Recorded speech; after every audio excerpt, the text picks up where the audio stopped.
Guess what, Lions? For as little as $5 a month, you can get access to exclusive bonus audio content and help this program grow by joining the Lions of Liberty Pride. To learn more, head over to lionsofliberty.com/support.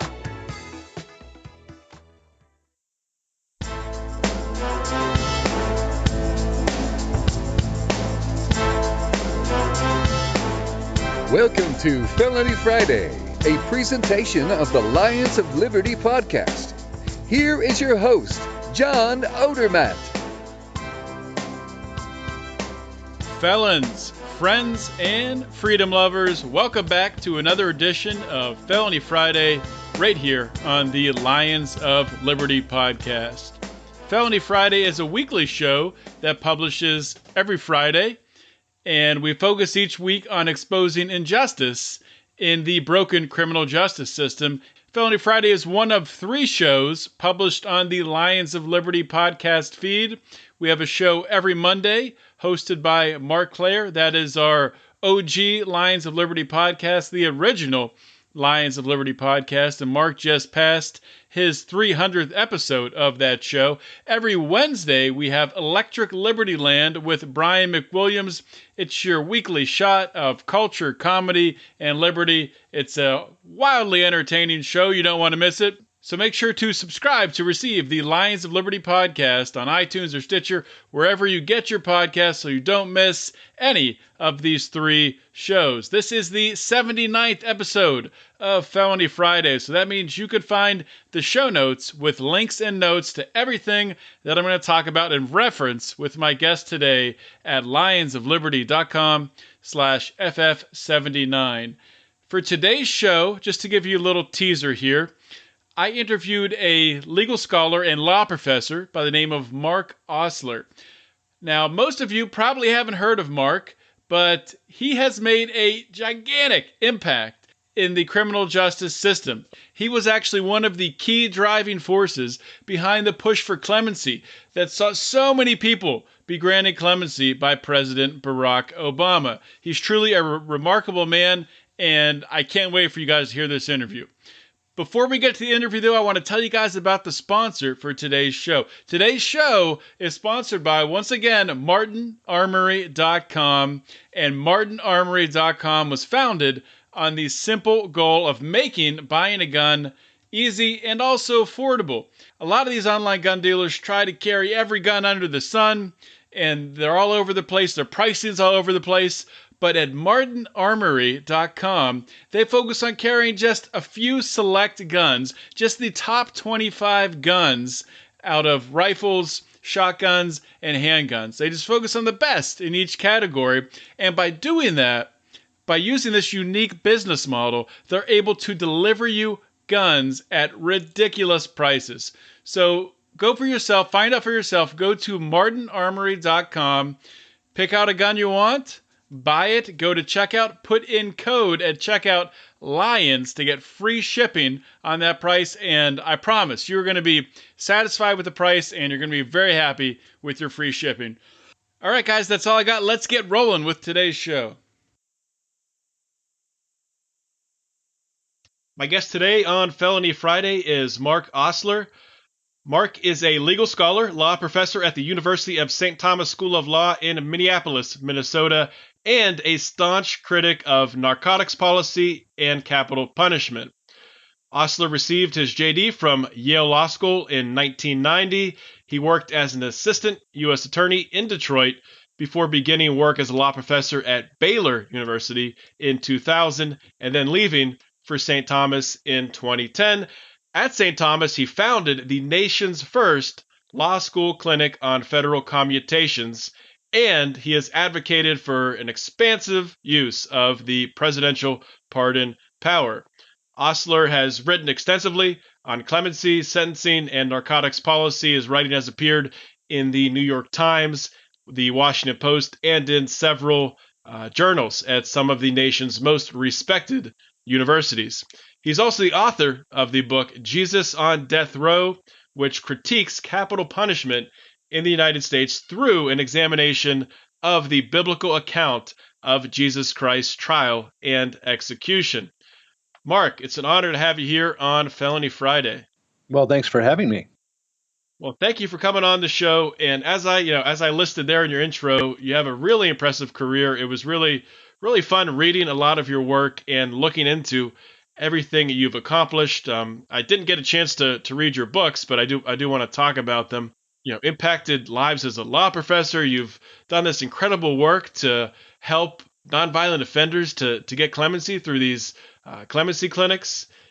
And before we get into all that, I want to start out with really a straightforward question and just find out what got you motivated to want to study law, to work in the field of, to eventually be a lawyer and then be a law professor. Yeah, well, like any simple question, the answer is a little complicated. But I grew up in Detroit. As a little kid, we lived in the city itself, and my first memory is the riots. The insurrection, really, in Detroit, and that like a lot of families, black and white, we moved out of the city after that, and I went back later after college, and I had a degree in history. I could get a job, but it was delivering flowers. And so I was delivering flowers, needed a second job, and I answered a little ad in the paper that said young resourceful person needed, which could have been a lot of stuff if you think about it. But it turned out someone needed a process server. And there's no lawyers in my family. They're all artists and social workers. But that's how I got into law, was at the very bottom rung as a process server. And the reason that I was attracted to it is once I went out there and met the people who were being sued or suing, I realized there's these incredible stories there. I mean, I probably wasn't the best process server because I always waited and opened the envelope and read all the summons and the complaints and everything else and the affidavits. So I decided to go to law school. And when I went to law school, I really became convicted of the fact that what was most important in the law in terms of direct impact on people's lives was criminal law. That you were never going to make a lot of money doing it, but it was something that had to be fulfilling because in every case, someone's freedom, sometimes someone's life, was going to be at stake. And I worked my first summer in law school at the U.S. Attorney's Office in Chicago, which was fascinating, and I really, really got hooked. And from the start, I had a lot of influences on both sides, both the prosecution and the defense side. There is a connection there, and they do have in common, hopefully, a deep sense of the importance of that work, and that was a part of it. And so when I paid off my loans by working at a firm after about 3 years, I moved as quickly as I could over to the U.S. Attorney's Office in Detroit and was a prosecutor there for 5 years. So while working in Detroit as a prosecutor, I think it was the Rolling Stone article I saw that you were talking about how you dealt with a lot of people, putting people away in prison for several years for having little crack rocks the size of sugar cubes. So was there anything that triggered your move away from working in prosecution to moving into the field as a legal scholar and as a law professor?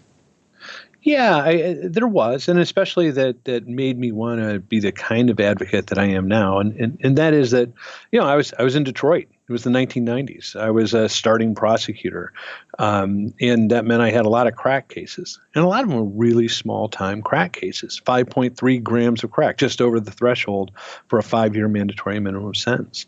And for a while, I think I believed in the project, that it did seem fair and objective that there be a certain standard that applied to everybody, that would, it was promoted as driving racism out of the system, among other things. It was hard to believe that when you were involved in so many cases, in part because all my crack cases involved black defendants, which made it seem like maybe the not racist part of it wasn't playing out in real life. But the thing that made the biggest difference was the arguments that defense attorneys made.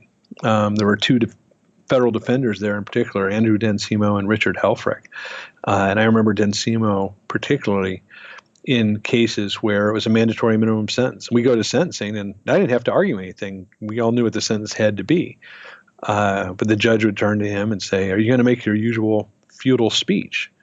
And he did. He'd go on for 20, 25 minutes and talk about what was wrong with sending this 18-year-old black kid to prison for 10 years for, selling 5.3 grams of crack and having a gun. And it never mattered. It was futile. And at the end, the judge would turn to me and I'd shrug and say, "Your Honor, it's a mandatory sentence," and off you'd go. But I couldn't get his voice out of my head. That I did hear what he had to say, the arguments that, it wasn't going to make a difference, that it was going to ruin the life and the potential of this 18-year-old, what it was doing to the black community in Detroit to pluck out so many people. I remember specifically once a defense attorney saying at sentencing, "You could drive by there right now and there's someone else in there selling crack. This doesn't matter." And it turned out that place was on my way home. And so I did. I drove by that place. He was right. There was someone else selling crack. And, we are going to lock somebody up for 5, 10 years, and it wasn't keeping anybody from getting crack. It wasn't making any difference on the ground. And so, I decided that I'd go teach. I'd go, examine this and dig into it.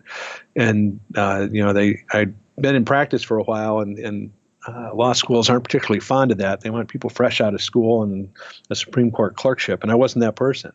But Baylor gave me a shot. They let me, in at the ground floor as an assistant professor, and I went down and started doing my reading and writing, and discovered that everything I'd seen at the ground level in Detroit was just a fraction of the whole of this big ball of injustice. As a professor, you probably have maybe a different perspective on this than other people in the field of law.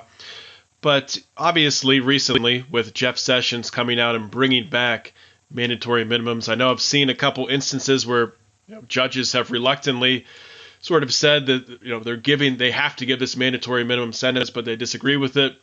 I'm curious your opinion on, do you think a lot of prosecutors and judges have moved past thinking that this mandatory minimum is actually serving a purpose and is actually helping to curb drug use? Do you think they're sort of going to be enforcing these mandatory minimums reluctantly? I think many of them will, and that's because you get used to doing things a certain way. For a long time, and I say we because I was a prosecutor, we were used to just standing on the mandatory minimum. But since 2013, particularly with Eric Holder's memo about enhancements, that hasn't been true, and it has been a little bit of a new era, and you've moved progressively that way. Since Booker in 2005, really, which was what made the sentencing guidelines in the federal system no longer mandatory.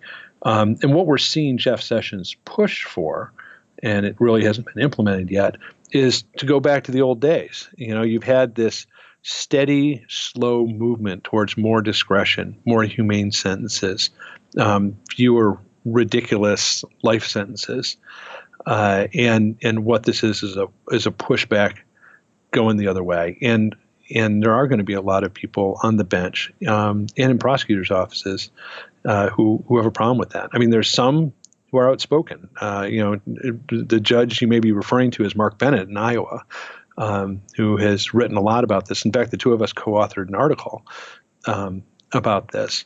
And he's a very brave guy. But I'll tell you, the truth is that he speaks for a lot of judges who are silent as well. And there's a lot of prosecutors who agreed with the Holder memo, who are unfortunately going to be yanked back to walking in lockstep towards retribution with everybody else. Hey, I probably read that article and didn't realize at the time that it was you who co-authored it. So I will link to that on the show notes page for everyone to check out. Okay. And I want to talk about, so Amy Pova, who was a recent guest on this show, she suggested that I bring you on, and she brought up just the amazing work you've done with these Clemency Clinics, working with Rachel Barkow. So could you explain to my audience what exactly is meant by a Clemency Clinic, how they work, and how they help nonviolent offenders to be granted clemency? Yeah, and it's interesting. I mean, the way we got to that is while I was at Baylor for those 10 years, what I really worked on was the 100-to-1 ratio between crack and powder. And, I worked with a bunch of other people. We went to the courts, and eventually, we won. And in 2009, there was a case the day after President Obama was inaugurated. United States versus Spears was my case. And in that opinion, which followed up on Kimbrough, it was Scalia who wrote that judges could categorically reject the 100-to-1 ratio. So the day that came out, Doug Berman called me up, who was a professor at Ohio State who I'd worked with on these things. And he said, what are we going to do next? I was kind of floored because I was thinking, next, let's celebrate this for 20 minutes at least. He said, clemency should be the next thing. And that made sense to me because now we had new law, really. We had a decision from a fairly conservative court saying that, these crack sentences were too long. So how are we going to reach the people who are still influenced, or in prison under 100-to-1? And then in 2010, the Fair Sentencing Act changed the statute as well from 100-to-1 to 18-to-1, but they didn't make it retroactive. And so by starting the clinic and really focusing on clemency, my initial impulse was that you had thousands of people who were in prison who wouldn't be in prison if they were sentenced under the law that all three branches of government now realized was appropriate. They were under one that had been rejected by all three branches. And I thought it'd be great to take some cases myself. And then I thought, most of the stuff I do that is good, I do with my students. Baylor didn't have any clinics. And one of the reasons that I came to St. Thomas is I came up here and gave a talk, and they said, do you ever think about leaving Baylor and coming here to teach criminal law? And I said, well, can I have a clinic? And they said, yes. And that was one of the big motives for coming here, and I'm glad I did, is that with the clinic, what we could do is identify individuals who were good candidates for clemency and then work up their clemency petition. And the beauty of a clemency petition as a student project is it's about a narrative. It's about telling the story. What we know about so many people who are convicted of a crime is those 20 minutes of their life, when the crime was committed. And the rest of their life is unknown. It's untold. But that's kind of crazy. And so with a clemency petition, we're able to get to know that person, to tell the rest of the story, not only before the crime occurred, but after. We think when the prison door shuts that person's life ends. That's not true. Incredible things happen. People transform often in prison. They change their religion. They change their identity in substantial ways. Several people have told me, when I went to prison, I read a book for the first time. And so it was a beautiful thing to be able to send the students out, and I have them go spend 2 days with each of our clients in the prison, to go and find out what the rest of the story was, and then tell that story, and then put that all in a document that you address to the President of the United States and send it in. I mean, there's a deep power in that you're appealing to the most powerful person in the world on behalf of the least powerful person in the world. And one of the great things about the clinic was getting to share that with the students.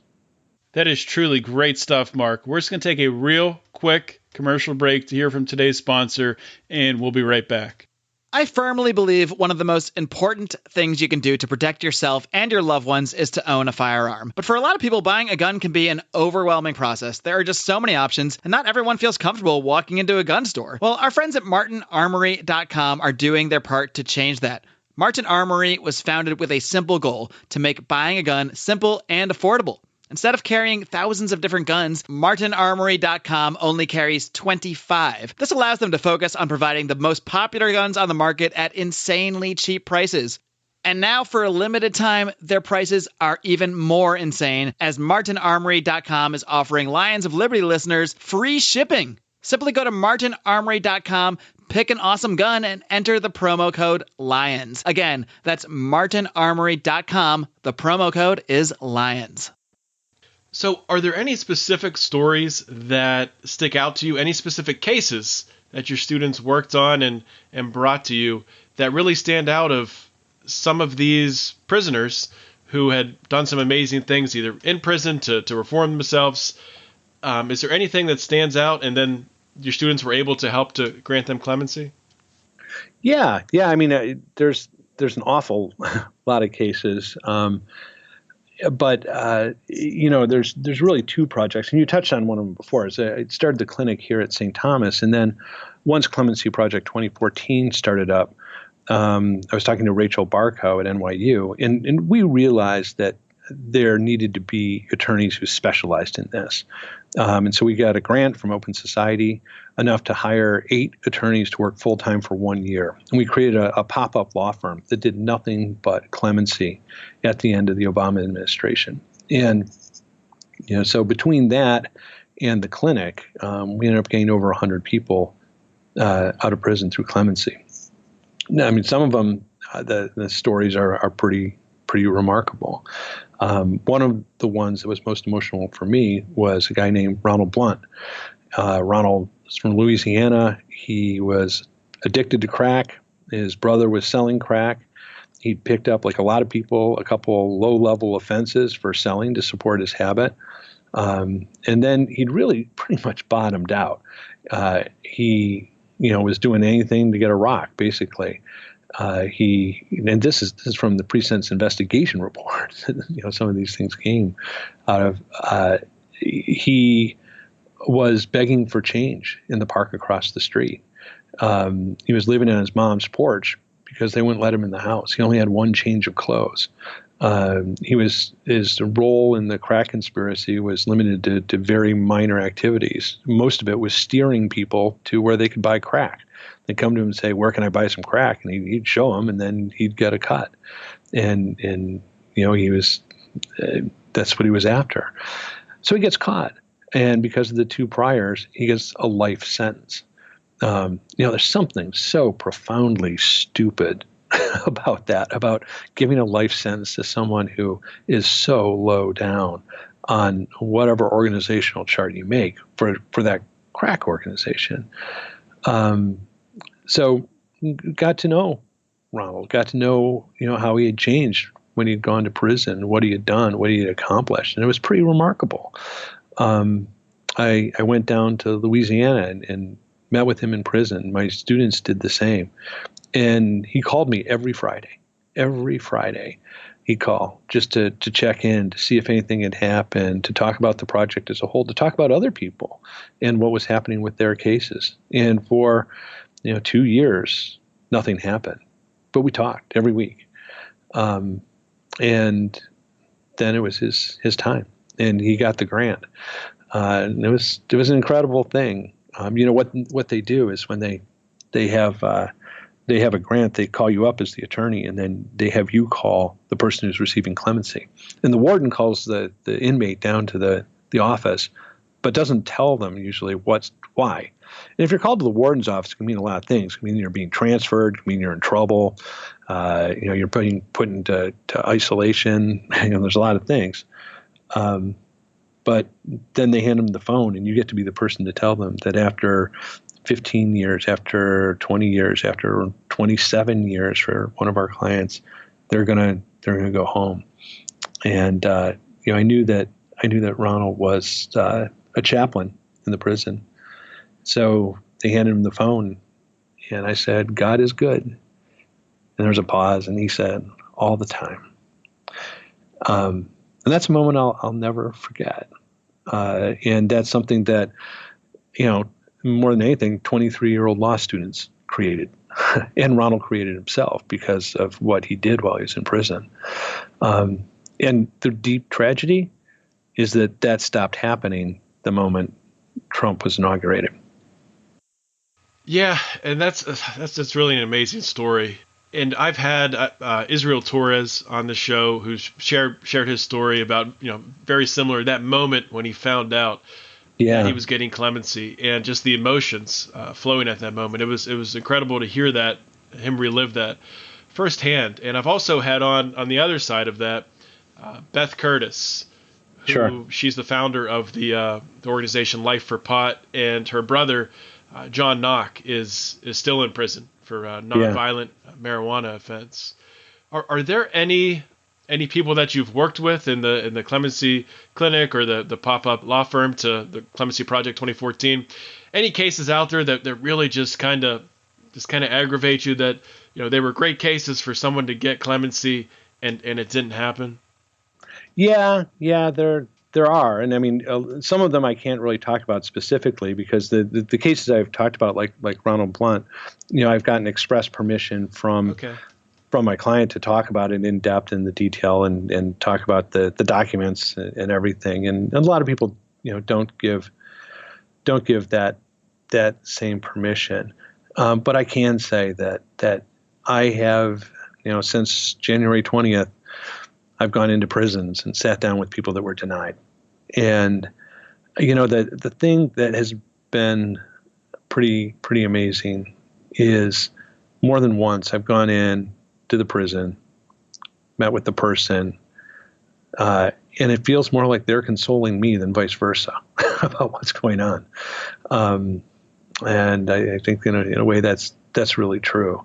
But one of the big tragedies about this, and one of the lessons we need to keep in mind for when another president comes in, is that there were problems with this process, and it was wildly uneven. That I can't say that the people who got out were necessarily better candidates than a lot of the people who are still in, and that's something that we all have to live with, is that failure. So what is the next step? As you said, right now with the new administration, really there's not a lot going on, maybe not a lot that can be done. What is the next step forward to continue, maybe once we get a new administration, to get to, I mean, is it getting more political? Is it finding when we have another presidential election, is it working with the candidates to make them aware of the power of presidential commutations? In your mind, what's the path forward? Yeah, I mean, there's a couple things. One is that I do think we have to try to create a sense of shame with this administration that they're not doing anything, that they're letting that important tool, what's in the Constitution. The Constitution says this is part of your job, and they're completely ignoring it. I have a piece in Sojourners, which is a Christian publication this week, about clemency is rooted in the Christian tradition. And I would hope that, one of the evangelical leaders that is so supportive of Donald Trump would raise this, something that is a fundamental bedrock Christian virtue that's embedded in the Constitution. The other thing is that we need to keep in mind that it has to be a bipartisan effort going forward, and there's real momentum towards that. Some of the people that have been really helpful, like Mike Lee, like Rand Paul, are on the conservative side. The Heritage Foundation just this week issued a paper arguing, like a lot of us have, that the process has to come out of DOJ and become more efficient and more productive. And that's great when you've got Heritage saying that. And it's a really great piece by Paul Larkin Jr. But the next administration coming in, whether it's Republican or Democrat, during the election, we have to make clear how important this is. And one of the things is I've never heard a question in a debate about clemency. You think about how controversial this often is. It was controversial for Bill Clinton. It was controversial for George W. Bush with Scooter Libby. The Obama commutations were controversial to some degree. Yet no one ever asks about it when they're debating. And so one of the things I really want to do in the next cycle is get in early and pressure and really put it to the candidates that this is something you need to take a stand about. You need to talk about this. You need to make this part of the values and principles that you're promoting to the American public. And then once we get to debates, we need to find a way to get those moderators. And if you get somebody in a town hall to say, what about clemency? What are you going to do about that? Because it's an important role, and that they shouldn't be ashamed of thinking proactively about how to use it best. I think that's an excellent point. And I just want to go back and touch on, I think, something important that you brought up that I've always kind of wondered myself as a Christian. There's a lot of Christians out there who don't, they're in favor of capital punishment. They're in favor of the current drug laws. And like you said, they're not pushing for clemency. They're supporting the Trump administration and the Trump administration's ignoring of commutations and granting clemency. In your mind, and I know you've written books, you've spoken to a lot of Christian audiences. In your mind, why do you think it is that so many Christians are in favor of capital punishment and drug laws and things like that? Well, I think part of it is the way that churches deal with these things too often, that they don't raise the issue. They don't talk about that. One of the things is that idea of clemency, that idea of mercy, has really it's in the Gospels. John 8 is where Jesus comes upon the people about to stone the woman accused of adultery. That's clemency. It's nothing less. And you think about the dramatic moment when Jesus himself is denied clemency with Pilate. Pilate brings him and Barabbas out in front of the crowd and says, it's our tradition to grant clemency to one person during the Passover festival. Who do you pick? And they pick Barabbas. But the fact that we have embedded in our tradition that deeply this institution really is it's a real indictment of the larger Christian community that we don't take this up. Yeah, I agree with you, and I think it's something that needs to change. And I'll have to have you back on to talk about your book, Jesus on Death Row, after I have a chance to read it. But unfortunately, we're out of time today. And before I let you go, though, I do want to give you a chance to let my listeners know where they can learn more about your work, where they can find your work, and where they can become activists. If somebody listens to this podcast, they say, I want to help. What can I do to help? Can you point them in a direction where they could be of some assistance? Yeah, first of all, in terms of where to look for, what I write, a Google search will bring it right up. And what's coming up next week, I think, is I have a piece in Forbes that's about. One of the problems with the Jeff Sessions approach to narcotics is it ignores that narcotics are a market, that the market's always going to respond. You can't pluck out a producer or a seller and say, oh, we've solved the problem. And I think, that hopefully will have an impact. Like I said, we need to keep that debate going, even as we're discouraged with this administration. In terms of what can people do, specifically with clemency, I think one of the most important things people can do is treat it as a political issue. If you support a candidate, make part of that support pressing for clemency to be used, and not just presidential candidates, but people who are running for Congress or Senate. This is something they need to push as well, and we've seen that being effective with, say, Mike Lee or Rand Paul. Get involved politically. And there's right now there's not a lot to track in terms of what's being granted, but what I think people on the individual level need to do more than anything is to push this into the political sphere. So part of what we discuss, along with terrorism and the debt and everything else, is mercy, and right sizing sentences for people who are doing way too long in prison.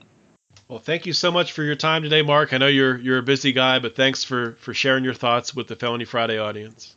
Okay, my pleasure. Thanks so much. Hey guys, hope you enjoyed my interview today with Mark Osler, a really interesting guy. I really enjoyed getting to talk to him, getting to pick his brain, hearing his story, hearing where he came from, and where he got the motivation to focus on reforming the criminal justice system. Truly a remarkable man. And if you guys aren't satisfied with getting 3 episodes per week from the Lions of Liberty, we deliver you 3 free, completely no strings attached episodes every single week, and that's great, and we love that you guys listen to them and are giving us great feedback on them. But if you want more Lions of Liberty, it's possible. It can happen. There is a way. But to do that, you're going to have to pony up just a little bit of cash. Just a tiny bit. You're going to have to join the Lions of Liberty Pride. And at our lowest level of support at the Lions of Liberty Pride, just $5 per month, you can get access to all of that exclusive content, and you can join by going to lionsofliberty.com/support. If you'd like to help us out more, if you'd like to make a larger monthly donation, maybe $10 or $25, those are our next two higher tiers. At $10, you get free shirt, free koozie. At $25, you get 2 free shirts, 2 free koozies, and you get a monthly conference call with us every single month to get to help us out, give us ideas, and steer the direction of the show. Also, a new feature, a new perk just announced for that $25, what we're calling our Elite Pride members. Now, those members get 30% off at our Lions of Liberty store. The Lions of Liberty store, which of course you can find at lionsofliberty.store, where we have all of our t-shirts and we have posters there now, and we're always adding new stuff. But our $25 Lions Pride members now get 30% off, which is essentially getting it for the same price we get it at cost. So it's a great perk there. Highly encourage you to do that. And of course, another way to help the show without taking any money out of your pocket, just by doing a little interweb surfing, is by going over to iTunes. And if you haven't done this yet and you listen to the show all the time, then shame on you, because it's so easy to do and it really, really helps us out. You just go over to iTunes. Even if you don't listen on iTunes, please do this. If you enjoy this show, please do it. Go over to iTunes, give us a 5-star rating, leave a review. It really, truly helps us out with all of those fancy iTunes algorithms. So really think about doing that. We would really, really appreciate that. And while you're on the interwebs, make sure to join the Lions of Liberty Forum. If you haven't done that, just go on Facebook, punch Lions of Liberty Forum in the search bar at the top, get in the forum, and you can partake in all of our discussions. That's our private Facebook group, and it's growing rapidly. There are great discussions. Every single hour of every single day, something new is popping up. One more thing, guys, and a very important thing. You guys know that we have been funding charities, funding initiatives through DonorC to help people in other parts of the world. And DonorC is an app, of course, created by Greg Glyer, previous guest of the podcast, interviewed by Mark Claire. And what DonorC does is allows you to donate to specific causes and actually see exactly where your money goes. And the cause we're supporting right now is in Malawi. There's 300 families that do not have access to clean drinking water. They got to walk 45 minutes each way to get water from dirty swamp. People die every single year during this walk. This initiative on DonorC, this charity, is going to build a high-quality well right smack in the middle of the village, eliminating that walk, eliminating the dangers from drinking dirty water. It's just a fantastic cause, and it is so, so close to being funded. Guys, there's only $568 as of recording this right now, which is Thursday night. This is publishing tomorrow morning. $568 left, so close to being funded. Go to DonorC. You can find this cause you can just search my name on DonorC, John Odermatt. You can find it there. I think you can actually also just search Greg Glyer's name. It's a cause that he is sponsoring himself, so you can find it there. And yeah, please donate, please make an impact, and let's get this well funded. That's all I got for today, guys. Thank you so much for listening. This is John Odermatt signing off. Always remember to keep your head up and the fires of liberty burning.